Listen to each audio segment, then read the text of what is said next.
Bunker Arts Collective is a community service nonprofit organization where we organize trash cleanups, we paint murals for small independently owned businesses, community organizations, and schools in the area. It's all for free. That's really the big gist of what we do. We steward our community through trash cleanups, and then we try to preserve and beautify our community through public art. I felt it was really important to highlight local artists. I think a lot of the murals that can be commissioned here throughout the city are beautiful, but I think the difference that I was hoping to establish was that if we're not stewarding our local artists, how are we going to create a more viable economy for creative artists here in Snohomish County? I'm hoping that by investing in our local artists that they will ideally receive paid opportunities by local businesses, which will then give them that leverage and negotiations to make themselves strong in this market. I'm hoping that this can be an incubator that will get them noticed by folks who can afford large-scale commissions.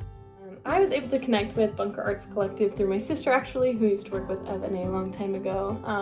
And so through Instagram, I saw that they were looking for local artists, and so I took a chance and applied, and luckily was selected for one. And so the mural I got to make was a large-scale picture of some sunflowers and other flowers, and it was placed at Cascade Elementary School up in Marysville. And I was really honored that it got to go to a school because as an educator myself, I can see the importance of having art in learning environments and in the building at school, and just how much it encourages student creativity.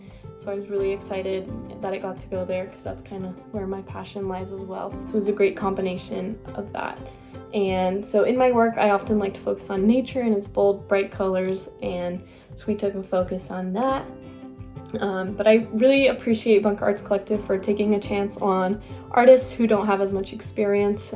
So with this mural, I have done 3 now, but it was really amazing that they were able to give me this opportunity, even though I don't have like the portfolio they would maybe look for normally. But yeah, I was really appreciative, and I'm super excited he's getting this award.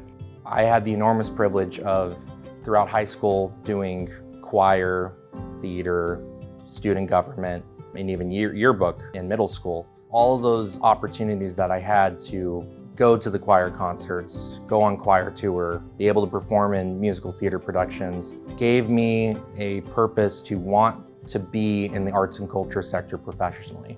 What I didn't realize was how little money these arts organizations actually pull in. When the losing football team of our high school received $200,000 for upgrade their field or whatever, what the administration at the time was saying was, well, we need to slash the theater program, the choir program, the ceramics program, the woodworking program.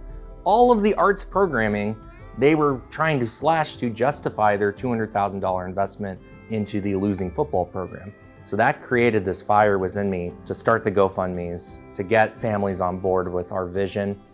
And yeah, my mentality has totally shifted from scorched earth to trying to be a collective and a mediator to get us to all see a common vision.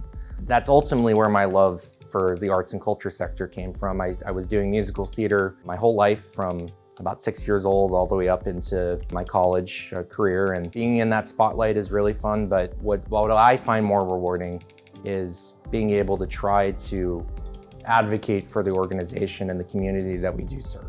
You know, small businesses in this state are facing a tremendous amount of headwind. The pressures from the pandemic and a confluence of a lot of other things. I think Everett is a very business-friendly community. That's one of the things I love about Everett, but small businesses need all the help that they can get. And Evan and his volunteers helping keep the property and the nearby kind of public spaces looking really nice provides tremendous value to businesses in Everett.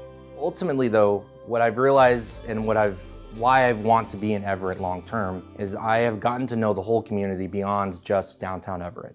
I've seen North Everett, which is very beautiful, very affluent in many cases. And I've seen South Everett that I feel does not have a proper gathering spot. And that's something that I wanted to work on. The main catalyst for this nonprofit is kind of a love letter to all of Everett, all of Snohomish County. But as I've grown an affinity for South Everett now, I really want to get something going in South Everett. That could be more murals, could be more trash cleanups, it could be a brick and mortar community arts center at some point down the line.